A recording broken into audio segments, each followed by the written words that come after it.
Meron lang ako naalala na isang quote kay Napoleon Hill na gusto ko. Dalawang reason kung bakit nag-fail. Yung isang klase ng tao na palagi nag-fail. Ito yung quality niya, ha? Those who do not do what they are told to do. And second, those who do not do anything. Those who do not do what they are told to do. And those who do not do anything. Because, see, pagka meron isa kayo doon sa dalawa na yun, please magbago kayo. Wala kayo mararating. Those who do not do what they are told to do, obedience. Alright? Obedience. We have to learn to obey. Number one yan.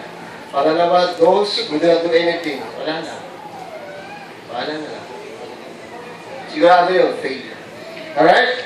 So, again, palapakan natin yung mga success stories natin.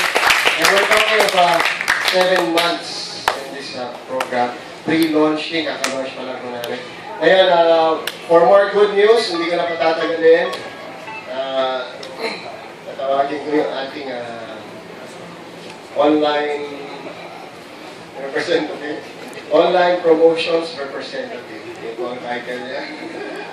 Hindi na natin papatagalin. Pakipalakpakan po. Welcome, Francis Chavez.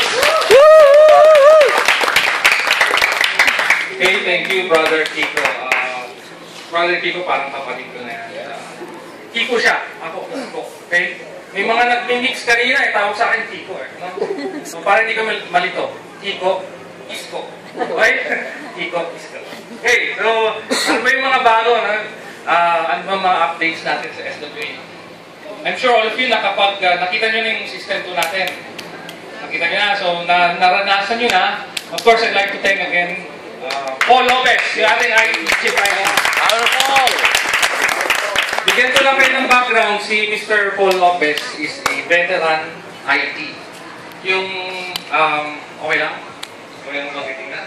Okay. Kung alam niyo yung mga kumpanya tulad ng AIM Global, alam niyo? Okay, Royal Business. Yung dating IGEN Portal. Yung UNO. Okay. Siya po ang IT nun.